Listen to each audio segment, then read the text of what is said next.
하겠습니다. 우리 하나님의 말씀 같이 보겠습니다. 이사야서 9장 1절에서 7절까지입니다.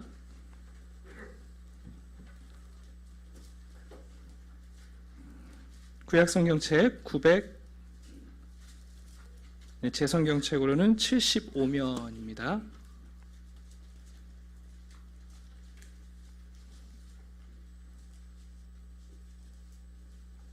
이사야서 9장 1절에서 7절까지 우리 한 절씩 교독하겠습니다. 전에 고통받던 자들에게는 흑암이 없으리로다. 옛적에는 여호와께서 스불론 땅과 납달리 땅이 멸시를 당하게 하셨더니 후에는 해변길과 요단 저쪽 이방의 갈릴리를 영화롭게 하셨느니라.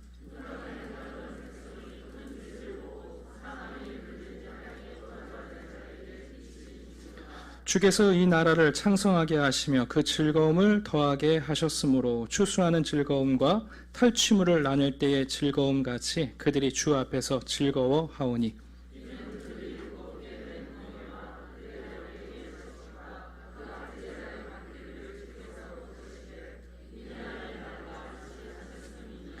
어지러이 싸우는 군인들의 신과 피 묻은 겉옷이 불의 섭같이 살라지리니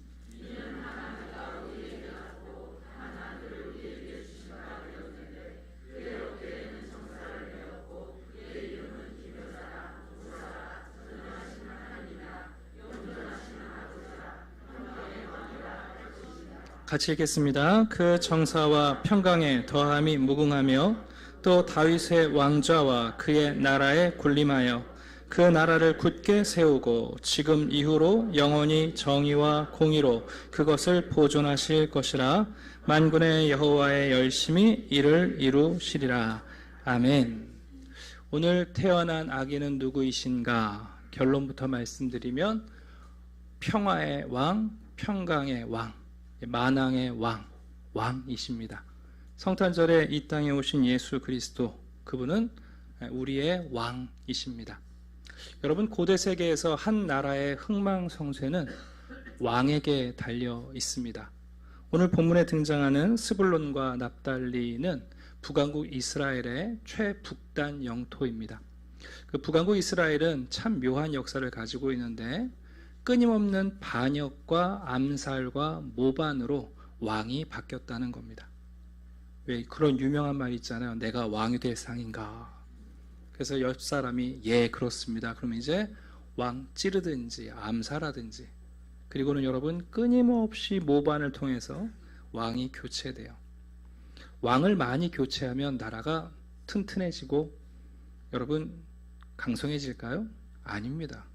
북왕국 이스라엘은 조금씩 국군이 기울다 결국 아수르에 의해 멸망당합니다. 그때 가장 먼저 북왕국 이스라엘의 왕의 도움과 보호를 받지 못했던, 그래서 아수르에 가장 먼저 넘어간 땅이 스불론과 납달리입니다.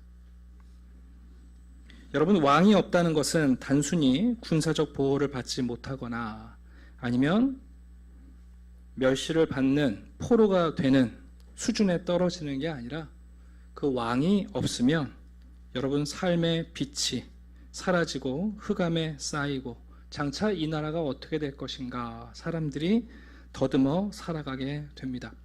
사사기 21장은 이스라엘의 초기 역사를 쭉 소개하면서 결론으로 이런 말을 합니다.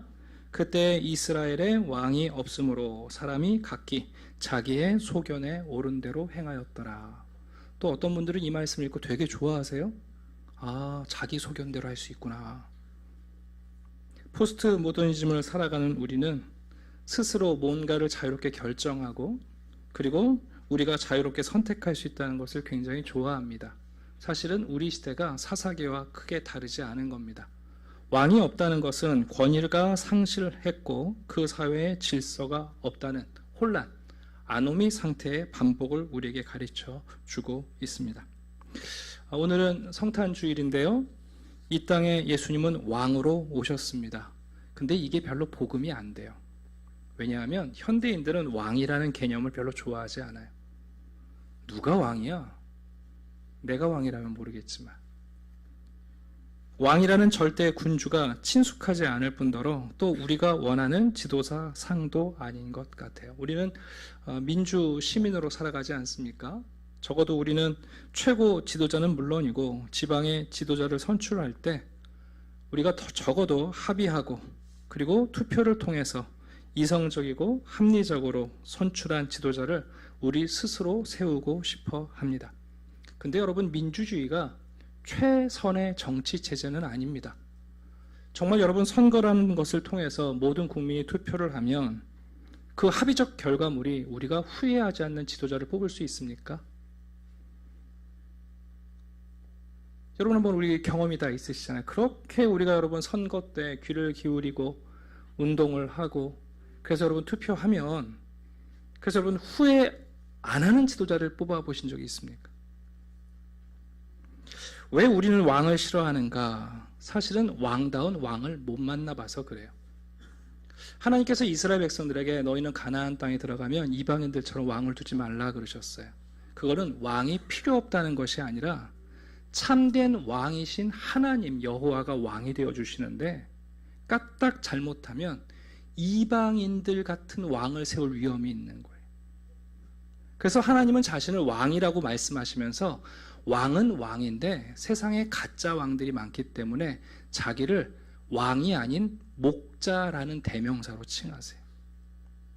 여러분, 왕이 다 똑같은 왕이 아닌 거예요.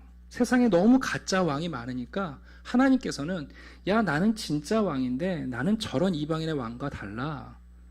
나는 왕은 왕인데 목자 같은 왕이야. 여러분, 목자 같은 왕은 어떤 왕입니까? 자기 백성을 배불리 먹이고 보호하고 인도하는 왕입니다. 하나님께서 이런 왕을 이스라엘 백성들에게 주시려고 얼마나 찾으셨는지 몰라요. 그러다가 한 명 만난 사람이 누구냐면 다윗인 거죠. 왜요? 다윗의 직업이 목자인데 마치 하나님처럼 정말 자기 영을 먹이려고 애를 쓰고 그 양을 보호하기 위해서 곰과 사자와 싸우고 그 양을 바르게 인도하려는 다윗을 보면서 야, 저놈 나를 좀 닮은 것 같다. 그리고는 여러분, 이스라엘의 왕을 세워보시는 것 아닙니까? 왜 우리가 왕을 싫어하냐면 진짜 왕 같은 왕을 못 만나본 거예요. 그러니까 하도 대여서 왕이라면 싫어해요. 그러나 여러분, 하나님은 참된 왕이시고 유일하신 왕이십니다. 왕에 대한 바른 개념을 갖지 않으면 이 땅에 왕으로 오신 예수 그리스도를 우리가 축소하게 돼요. 왕에 대해서 우리의 개념이 축소되면 왕으로 오신 예수님이 우리에게 크신 분이 아니라 좀 불편한 분, 필요 없는 분, 이런 분으로 전락하기 쉽단 말이에요. 여러분, 왕이 되려면 어떻게 되는지 아십니까? 적어도 3가지가 필요합니다. 첫 번째, 왕은 선출해서 뽑히지 않습니다. 왕은 계승되는 겁니다. 여러분, 왜 예수님이 왕이십니까? 세상의 창조주이시고 세상을 주관하시는 하나님의 아들이시기 때문에 사실 예수님만이 적법한 왕의 계승자입니다. 여러분, 우리가 오해하면 안 되는 게 예수님이 이 세상에 왕 노릇하고 있는 사단에게 반역을 해서 그 왕권을 뺏어오시는 게 아니잖아요, 여러분. 왕은 선거로 만들어지는 게 아니라 여러분 계승되는 겁니다. 예수님만이 그런 면에서 세상의 왕이 되실 수 있습니다. 여러분, 왕은 임기제가 아닙니다. 5년, 7년, 40년 왕 노릇하다가 그만두는 게 아니라 여러분, 왕은요 종신입니다. 영원입니다. 그러면서 예수 그리스도는 우리에게 왕으로 오셨을 때 그분은 영원토록 왕이신 겁니다. 한 가지 더, 왕은 그 나라의 모든 권한과 권력을 가지고 있고 자기가 원하는 일을 할 수 있는 능력을 가지고 있습니다. 곧 모든 결정이 그 왕의 권한과 능력으로 행사되어지고 왕이 원하는 것이라면 여러분, 그 나라에 그 왕의 의지가 반영되지 않는 곳이 없습니다. 여러분, 예수 그리스도가 왕이시다, 이 3가지를 갖고 있는 거예요. 그분이 참된 왕의 계승자이시고 그분은 영원토록 왕이시고 그분은 자기 나라, 자신이 지으신 이 세상의 모든 것을 결정하실 수 있는 권한과 능력이 있는 분이에요. 여러분, 세상의 왕은 딱 2 종류예요. 좋은 왕, 나쁜 왕. 근데 안타까운 건 좋은 왕도 영원하지 못해요. 오늘 본문을 보시면 예수님을 왕이라고 소개할 때 다양한 표현으로 우리에게 그분을 묘사하고 있습니다. 우리 한번 잠깐 볼까요? 흑암에 쌓여있던 땅이 어떻게 빛이 비추는가? 한 아이가 오면 된다는 거예요. 포로에 사로잡힌 바벨론 사람들이 어떻게 자유를 누리는가? 한 아이가 태어나면 된다는 거예요. 여러분, 폭군인 군주 밑에서 탄식하는 백성들의 꿈이 뭐냐 하면 저 군주 죽고 새로운 왕이 빨리 태어났으면 좋겠다. 여러분, 그게 소원 아니겠어요? 그러니까 새로운 왕이 나셨다라는 게 여러분 복음인 거예요. 복음이 별다른 게 아니야. 옛날 사람들은 이 악한 왕이 빨리 좀 어떻게 죽고 선한 왕이 태어나면 좋겠다. 여러분, 그게 복음이에요. 오늘 본문이 그거예요. 한 아기를 우리에게 주시는데, 그러면 흑암에 매이고 올무에 매였던 이 땅과 흑암에 매인 백성들이 자유를 누리게 된다. 그 아이가 어떤 아이냐? 그 어깨에 정사를 메었다라는 것은 이분만이 모든 통치권을 가지고 있다는 거예요. 근데 여러분, 이 왕은요, 이 아기는 기묘해요. 미스터리한 왕이에요. 신비한 왕이에요. 우리가 상상하고 우리가 가늠하고 우리가 예상하는 왕이 아니라 정말 미스터리한 왕이에요. 그리고 뭐라고 되어 있습니까? 모사라고 되어 있죠? 정말 지혜로운 왕이에요. 솔로몬보다 여러분 비교할 수 없는 참된 지혜로운 왕이에요. 더 나아가 이분은 그 전능한 주권자이신 하나님의 아들이시고, 그리고 자기 백성에게 평강을 가져다 주시는 분이에요. 성경은 예수님을 왕이라고 말할 때 그분을 세 가지 측면의 왕이라고 소개합니다. 첫 번째는 예수님은 승리의 왕이십니다. 우리를 괴롭히던 원수로부터 승리하신 왕이시고, 우리를 묶고 있는 죽음으로부터 승리하신 왕이시고, 우리가 가야 할 지옥이라는 그 운명의 장소를 정복하셔서 승리하시고 전리품을 우리에게 나눠주시는 왕이에요. 그런 면에서 예수 그리스도는 승리의 왕이세요. 또한 그분은 사랑의 왕이세요. 이 왕은 은혜로 자기 백성을 고칠 뿐만 아니라 우리가 신문고를 두드리지 않아도, 우리가 왕 앞에 나아가서 민원을 신청하면 미루시지 않고 거절하시지 않고 우리의 탄식에 여러분 반응하시는 정말 사랑과 자비의 왕이에요. 그런가 하면 이 왕은 모사, 지혜로운 왕이세요. 예수님이 알파와 오메가라 하고 자기를 소개하셨잖아요. 그 얘기는 예수님이 시작과 끝을 아신다는 거예요. 여러분, 지혜가 뭐냐 하면 순간순간 기질을 발휘하는 게 아니라 처음과 끝을 아는 거예요. 이게 지혜예요. 그래서 우리는 처음과 끝을 모르지만 그분이 아시기 때문에 그분의 지혜를 의지하고 그 모든 과정을 신뢰하며 그분을 쫓아갈 수 있는 거예요. 여러분, 성경은 오늘 태어나신 예수 그리스도를 왕이라고 선포하며 그분이 어떤 왕이신가? 승리의 왕. 우리가 패배한 모든 전장에서 승리하시는 왕. 그분은 사랑의 왕. 아무도 돌아보지 않는 가난하고 불쌍하고, 그리고 어쩌면 원통한 우리들을 돌아보시는, 치유하시는 사랑의 왕. 그리고 무엇보다 우리의 시작과 끝을 아셔서 우리의 모든 인생을 이끌어 가시는 지혜로운 왕이라고 소개하고 있습니다. 여러분, 이런 왕을 만나면 그 백성들이 좋겠어요? 안 좋겠어요? 좋죠. 이런 왕 만나면 5년에 한 번씩 선거 안 할 거예요. 왜 합니까, 여러분? 아니, 이런 왕을 만났는데 왜 선거를 합니까? 이런 왕을 못 만났으니까 우리가 맨날 고민하며 선거하는 거지. 여러분, 각국 지폐를 보시면 지폐에 그 나라 국민들이 존경하는 인물들이 지폐 안에 새겨져 있어요. 우리나라는 그래서 세종대왕도 그려져 있고, 그리고 이순신도 그려져 있잖아요.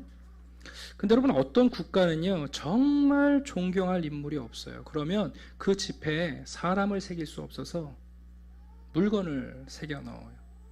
뭐 지금은 아닙니다만 남아프리카 공화국 같은 경우 국민들이 존경할 만한 지도자가 없으니까 화폐에 기린, 호랑이, 코끼리 새겨 놓는 거예요. 지금은 이제 넬슨 만델라 얼굴이 새겨져 있죠. 여러분, 무슨 얘기입니까? 여러분, 하나님 나라의 보물이 무언가 한번 잘 생각해 보세요. 이런 승리의 왕, 사랑의 왕, 그리고 여러분 지혜의 왕을 소유한 백성들에게 그 나라의 최고 보물은 뭐겠어요? 그 왕이 그 나라의 최고의 보물이에요. 여러분, 그 백성들한테 가서 당신네 나라의 국보가 뭡니까? 저기 남대문 얘기하고 동대문 얘기 안 해요. 전쟁에 나가시면 승리하는 왕, 우리를 사랑하시는 그 왕, 우리의 모든 시작과 끝을 아는 그 왕이야말로 그분이 우리의 보물입니다. 여러분, 우리 신앙생활하다가 까딱 잘못하면요, 하나님께 받은 은혜가 보물이 되려고 그래요. 하나님께 받은 은사가 보물이 되려고 하고, 하나님이 내게 주신 특별한 경험이 나의 보물이라고 생각해요. 여러분, 그건 착각이에요. 우리 신앙생활의 보물은 누구냐면 바로 왕이신 예수 그리스도가 우리의 보물이에요. 그래서 그 왕에게 우리의 가장 귀한 것을 드려도 여러분 결코 아깝지 않은 거예요. 우리는 은혜를 기념하는 사람들이 아니에요. 우리에게 은혜를 가져다 주신 그 평강의 왕을 우리가 기억하는 것이고, 그분 앞에 나아가면 언제나 은혜가 고갈되지 않는 것을 알기 때문에 그분께 나아가 경배하고 예배하는 게 신앙이에요. 고작 그분이 내게 주신 은혜, 은사, 체험이 여러분 우리의 보물이 되어서는 안 돼요. 내 삶의 예수 그리스도가 보물이에요. 하나님 나라의 백성들에게 찾아가서 당신의 보물이 뭡니까? 그때 여러분 엉뚱한 거 얘기하는 게 아니라 바로 우리에게 보내주신 이 아기 예수, 이 아기가 태어나면 세상이 바뀐다. 그분이 우리의 보물이다 하고 고백하는 일입니다. 우리가 예수님을 만왕의 왕이라고 표현하는데요, 그 얘기는 모든 왕 중에 가장 큰 왕을 얘기하는 게 아니고 모든 왕을 다스리는 왕을 얘기하는 게 아니에요. 만왕의 왕이라는 표현은 유일한 왕이라는 뜻이에요. 예수님은 이 세상에 있는 왕들을 다스리는 큰 대왕이 아니시고, 여러분, 이 세상에 있는 수많은 왕이라고 말하는 사람들을 이기는 왕이 아니라 그분은 유일한 왕이세요. 네. 성탄절에 우리는 질문했습니다. 이 아기가 누구인가? 이제 우리는 압니다. 이 아기는 바로 1000년 전에 이사가 예언했던, 아니 그 전에 하나님이 아담과 하와에게 약속하셨던 여러분 평강의 왕이세요. 그분이 승리의 왕이시고 사랑의 왕이시고, 그리고 여러분 지혜의 왕이세요. 그분은 유일한 왕이세요. 그래서 우리들의 삶의 보물이 바로 이 아기로 오신 예수님이시고, 그리고 우리의 남은 인생에 모든 것을 드리고 우리가 경배하고 찬양하기 마땅한 분이 바로 이 예수 그리스도이십니다. 2022년 이제 아마 마스크를 끼고 맞이하는 성탄절은 마지막이 되기를 원하는데, 정말 중요한 한 가지를 잊지 맙시다. 이 아기는 누구인가? 바로 평화의 왕, 평강의 왕, 왕이십니다. 기도드리겠습니다. 아버지 하나님, 감사합니다. 한 아기를 우리에게 주셨습니다. 이 아기가 우리에게 가져올 변화가 얼마나 놀라운 것인지, 흑암 중에 헤롯과 로마 황제와 같은 폭군 왕들 밑에서 신음하며 탄식하는 백성들에게, 죄와 사단의 굴레로부터 매여있는 우리들에게 이 아기가 태어나심으로, 새로운 왕이 오심으로 우리 가운데 주시는 사랑과 지혜와 평강을 받아 누리는 성도들이 되게 해 주시옵소서. 이 성탄절에 오신 아기는 누구인가? 바로 나의 왕, 우리의 왕, 그리고 세상의 유일한 왕이심을 알고 그분을 경배하며 그분의 다스리심 안에서 남은 인생의 평강을 누리는 복된 성도들이 되게 해 주시옵소서. 감사드리며 예수 그리스도 이름으로 기도드립니다. 아멘.